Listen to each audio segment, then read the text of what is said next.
Irashaimase. Hello and welcome to Fitaurus Kitchen. I'm your host, Chef Fitaurus. It's time to scan for Shoot 'em Up Saturday, and on the menu this Saturday we have Assault ChaingunS KM, a mobile rail shooter now ported to the Switch. What kind of taste will it have? Let's get cooking and find out. From developer QZK, Assault ChaingunS KM released for mobile platforms in May of 2019. Now in February of 2020, it's available on the Switch, although at this time only on the Japanese eShop.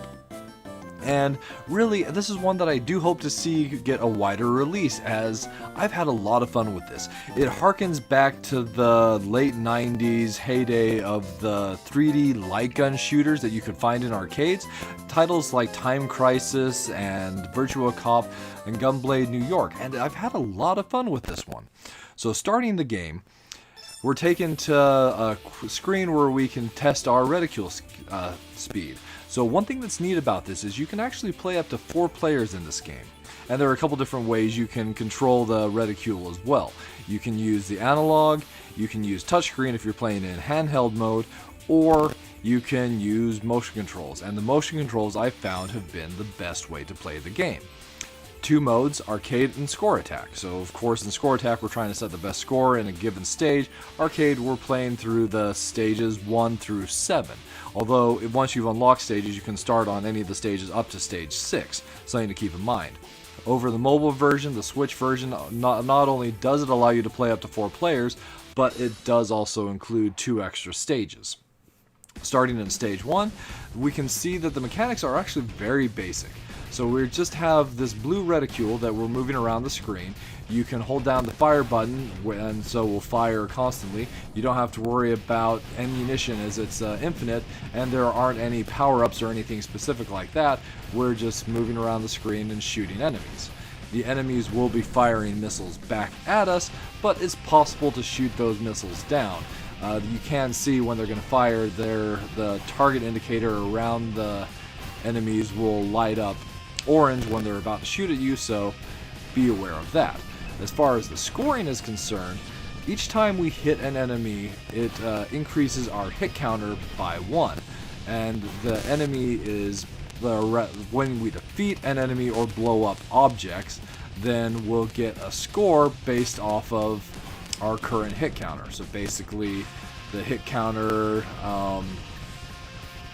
is our multiplier. So we can keep the hit counter up high by shooting the enemies and getting from one encounter to the next really quickly, and also shooting the environmental objects around. In this case of this stage, things like cars, barrels, crates, those sort of things will help us keep our hit counter high so we can get the best score possible.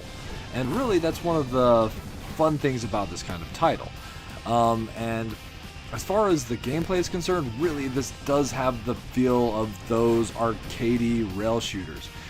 Something that was like, yeah, this is, when I saw this, it's like, yeah, this is something I totally want to try out, and that the gameplay that I was hoping this would have, it totally has.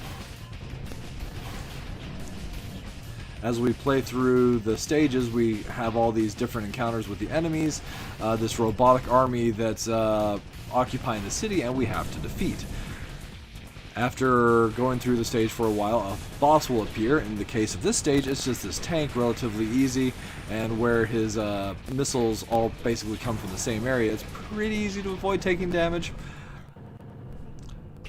Deplete his health bar, and we get a nice big boom. Our results screen, and we move on to the next stage.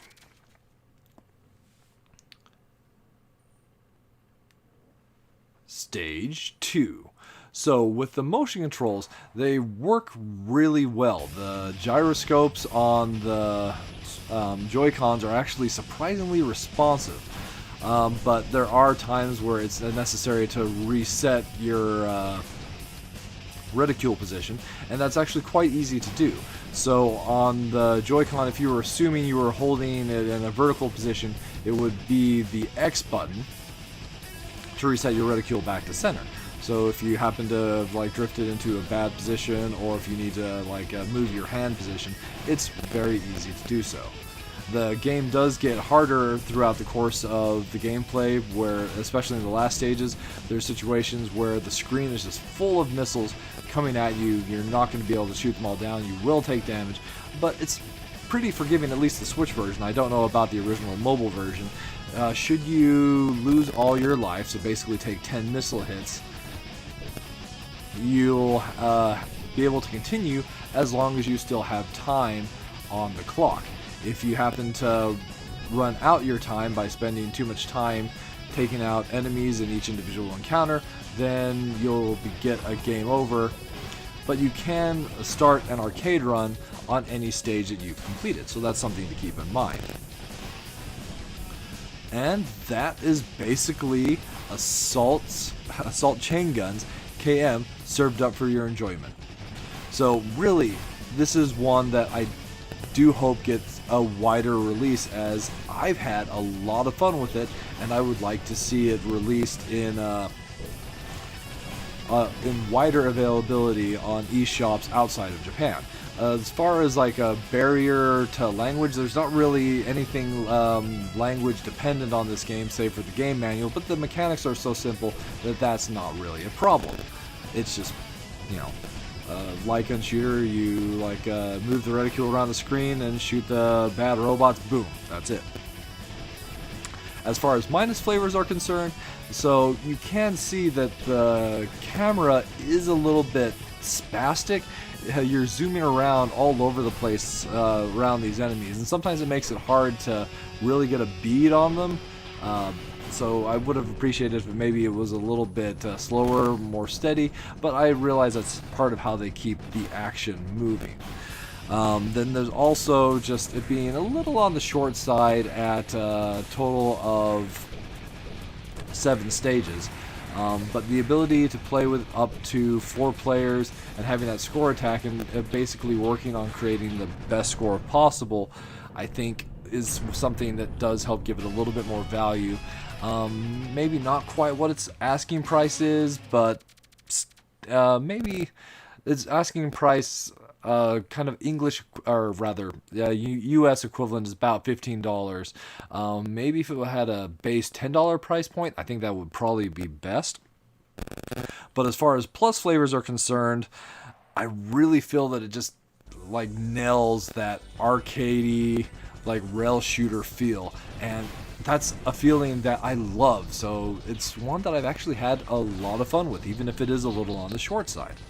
So if you're interested in picking up a neat little rail shooter and you don't mind they are purchasing titles on the Japanese eShop, then this is definitely one that I can recommend. Alright, that'll just about wrap it up for this week's episode of Shoot 'em Up Saturday. As always, I want to thank you so much for coming out and joining me this week, and I look forward to seeing you again next week.